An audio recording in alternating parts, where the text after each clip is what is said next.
What do we know, everybody? I think we should do ourselves another story time with Jim.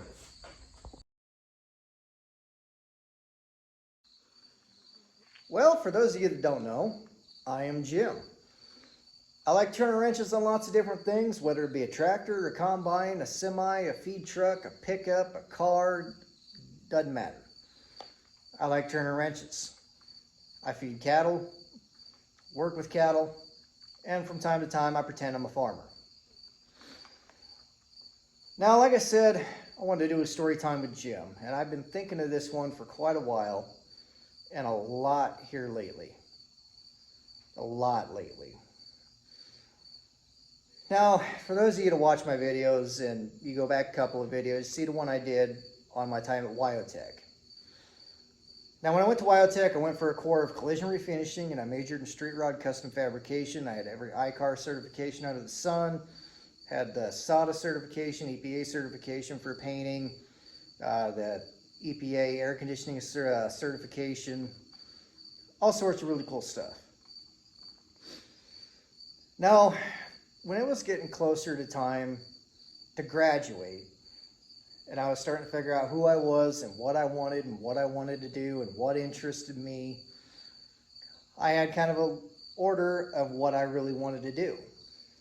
Top of that was sheet metal fabrication. And whether that would have been in a resto shop, a sheet metal fab shop, building fire trucks, building airplanes, it didn't matter. I really, really wanted that. Next to that was collision tech. Started at the bottom of the pole, worked my way up to heavy collision, and then worked my way up eventually, hopefully, to be a frame tech. And then work from there, or then the next one on the list would have been on the refinishing side of things. Well, the first thing you do when you graduate is you look for a job. And I was met with a lot of really good job offers. And I mean, they were great. Great pay, great benefits, seemed like great people. And that was both in Nebraska and out of state. But there was a problem. I don't come from a family that has any really disposable income. So we didn't have the money for me to go and move out and do this stuff. I didn't have the money to move. I didn't have the money for a first month's rent in an apartment or a house. I didn't have money for a deposit. I couldn't do it. But I didn't let that get me down. I worked at a body shop before I went to school by the name of Warner Body Shop. Bill and Troy are great people. I really enjoyed my time there. They showed me so much. And they let me do things and make mistakes and show me how to fix it and show me how to do it right. And they set me off so far above and beyond everybody else when I was going to school, it wasn't even funny. So when I graduated and came back home, those were the first guys I talked to, and I was met with congratulations and good conversations, but kind of the answer that I expected, where they couldn't afford to put anybody on. Well, every other body shop around there, the same thing, they couldn't afford to put anybody on. Well, I finally found a shop that could put me on. I was going to be making less than what you would make flipping burgers at McDonald's, but it was still a shot. It was still a foot in the door. And I knew that I could do it. Dad was a body man. I watched him do stuff. I worked at Warner's.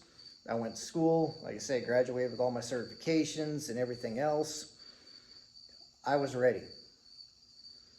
The boss man was a great guy. The other hired man in the shop was a great guy. But from day one, the painter there went out of his way to make my life a living hell. Now, I don't know what his mindset was. I don't care. But for 2 years, I was living in hell. Every day in that shop. I never wanted to go to work. I never wanted to deal with him. I've been in plenty of fights growing up, but I've never actually went into one wanting to hurt anybody. I wanted to hurt this guy. It didn't matter what I did. From taking out a screw, taking out a bolt, to putting a panel on, to fixing a dent. It didn't matter what I did, he would scream. It didn't matter. There are multiple ways to get to the same point doing body work. And the way that I was taught how to do it at school was the same way that my dad did it and the same way that Warner's did it. And I have never met anybody to this day that did things the same way this painter did them. And I'll get into that here in a bit. But from day one, he would never, it just never even give me a shot. He would go to the bar every night, complain about me, talk all kinds of garbage. And we'll use this kind of as an example. When you get in an LKQ door, which is a like kind part, comes out of a salvage yard that specializes in this stuff, and it'll come in just great condition, but you might have a hail dent up in the top left, a hail dent in the top right, and a small little dent down at the bottom. Well, any other tech that I would talk to, they'd fix those 3 dents and they'd get the door stripped or prepped for paint or whatever they got to do, and everything would be great. And that's what I tried to do, and I had filler over those little 3 spots when I got them fixed. He didn't like it. He come over there with a 9-inch grinder, ground everything off to bare metal on the whole door. Pulled everything up way too high, then he's got a hammer that's got a needle point on it. He'd pound down all them high spots that he found, and then he would put mud over the whole door, body filler over the entire door. Now I'm thinking to myself, well, this is kind of a weird way to do it, but whatever, you're new, watch this guy, see what he does. Thinking he's going to go get an inline sander, a longboard or something. Always a 3-inch block. 3-inch block in the center, get a flat spot, and essentially reshape the entire door. And that was the way he made you do it.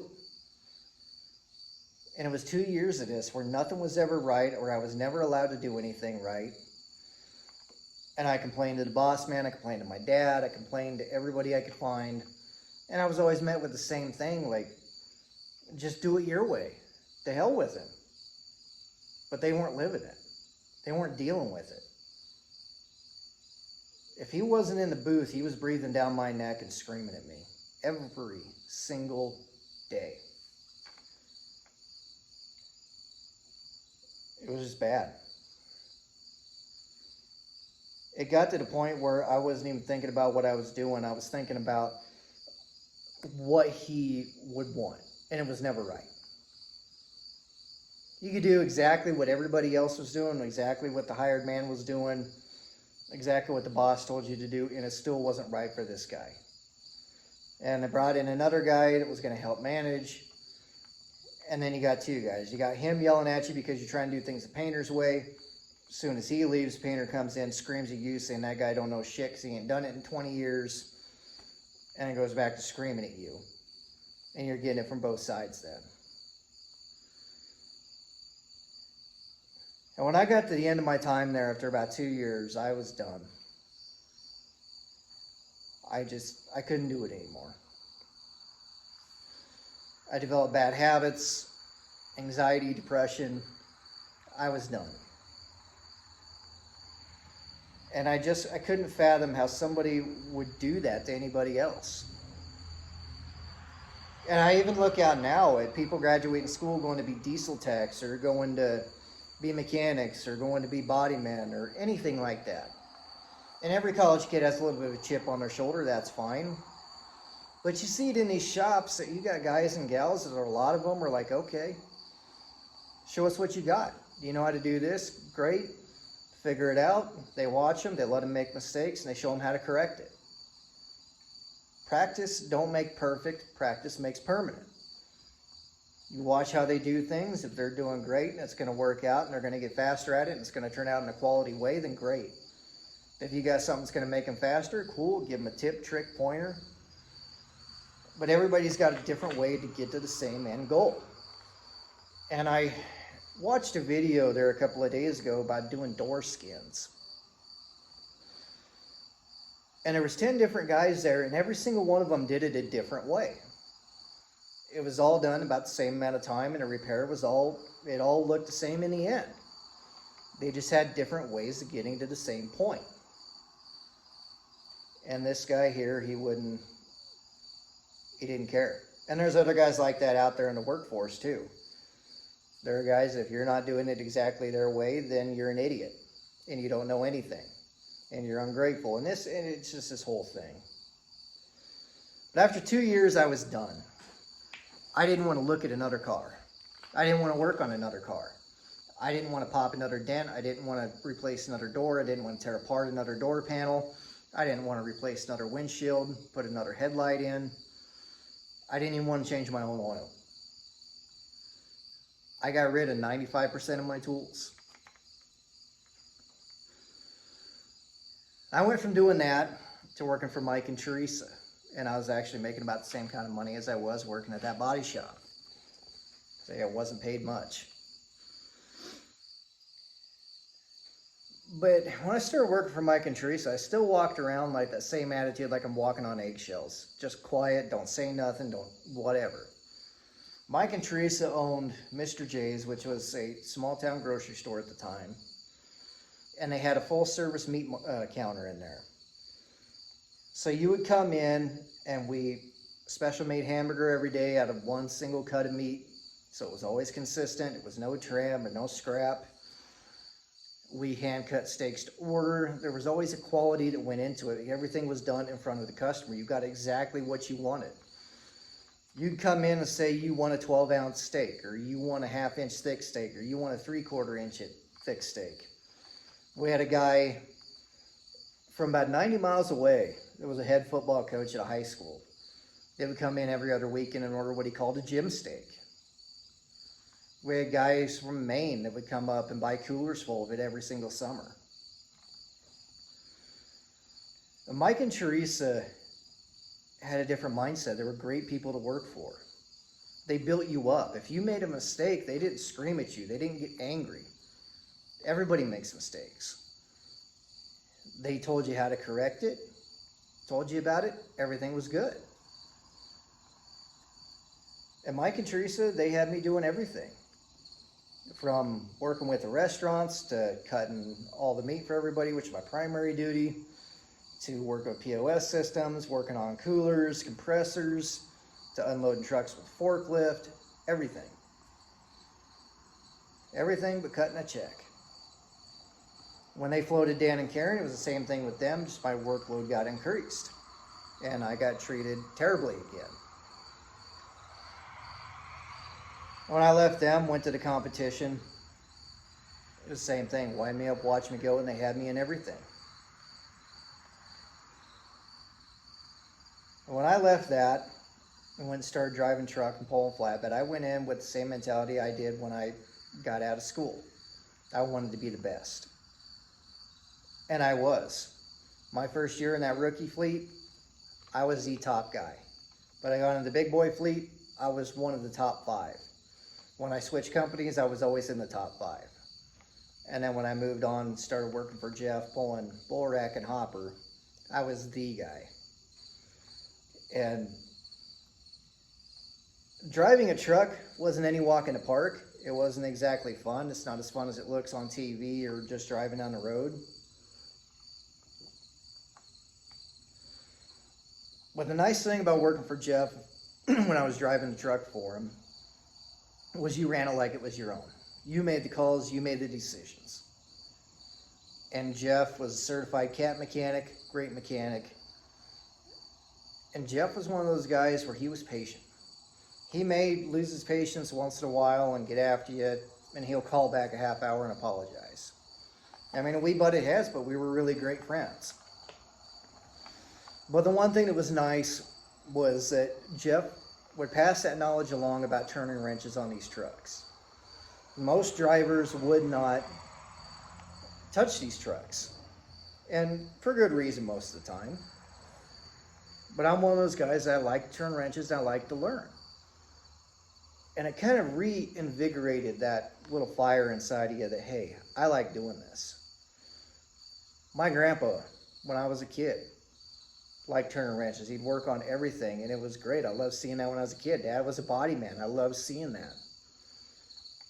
And then watching Jeff and learning from him, it kind of reignited that fire a little bit. And it was great. I learned a lot, and I'm grateful for what I learned. And when it was time to come off the road and doing this, being a farmhand, it's the same thing. From what I did, going to school, working in a body shop, driving truck, learning what I did from Jeff, it all transfers over. Where I can go to these tractors and something I'd never worked on up until that point, and I can figure it out. I can go to the cat loaders we got, and I can figure out how to fix it and figure out what the problems are. When stuff gets broke on the feed truck, whether it's cosmetically or mechanically, I can work on it. Some things I've seen before, some things I never have, but I can figure it out. And that just made me think that, you know, maybe you are good with your hands. Maybe you are mechanically inclined. For so many years, I felt like I wasn't good enough because of how that guy treated me. And then when I do stuff on my own, like, no, you weren't the problem in the situation. You just got fed a bad hand. It happens. You know, you didn't have the money to get out of that situation. Like I say, I got paid less than guys flipping burgers. I didn't have the money after paying the bills that I had, which weren't many, and paying Snap-on and everything else. I didn't have much money. I didn't have money to put away to be able to move on to bigger and better things. But after finally working my way up, and through a lot of grace of Mike and Teresa, being able to do the things that I did and learn the stuff that I did, I love turning wrenches now. I changed the oil in my wife's car this morning. It was great. I like turning wrenches. When I graduated high school, I was gifted my grandpa's toolboxes, his roll cab and his top chest. And I'm in the process now of fixing them up cosmetically, gonna paint them, get them back to their glory days. But, you know, being able to do that stuff and say, hey, I'm not as dumb as what this guy wanted to make it seem. That I'm able to do the cosmetic work on here. I'm able to paint this stuff. And I'm able to go out and I'm able to work on these big machines, be it a semi, the feed truck, tractors, combine, implements. I'm a heck of a welder with a MIG welder. I ain't worth a shit as a arc welder. So you guys working in an oil field doing that stuff, my hat's off, because you guys are great. But it's just amazing to look at that. The one guy can kill so much confidence and so much fire because of his issues and make it seem like they're mine. And like I say, I look at these other shops and I see these kids coming out and I worry for them. And, you know, because you go through these shops, you walk in doing different things and you see those guys there where they're just hard on everybody, where they don't like the new guys. They don't give them a chance. But then you see guys that are patient with them and they teach them, they let them make mistakes. And I think that was one nice thing about Jeff, was that Jeff would see what you did if you did something wrong, and then he would say, okay, this is what you did, this is what you need to do this time. Or, okay, you did it that way, this way is going to make your life easier. And it's the same thing if I got a question on one of the tractors and I call Titan Machinery. Their techs will help me out over the phone. Great guys. They're not mean about it, they're not rude about it, they're great. Well, when I was having an issue with the brakes on the loader, I called CAT, NMC CAT North Platte, and they were great. The head guy there, just polite as could be over the phone, explained to me the different things to look at, and we got the situation figured out in just a couple of minutes. No screaming, no shouting, and it's just great. But now you think back to everything that you did, everything you poured your heart and soul into, and how everything turned out. Everything happens for a reason. And while it was miserable at that point, I'm grateful for how everything turned out. I'm grateful for where I'm at now. I'm grateful for my wife and my little baby. But just to think I had to go through all that hell to get to this point.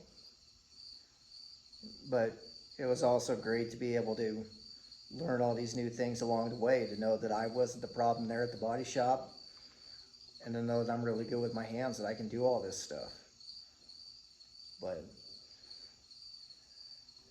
I guess for you younger guys, you're still going through this and you're living a miserable life right now and you feel bad because the guys are treating you like they treated me.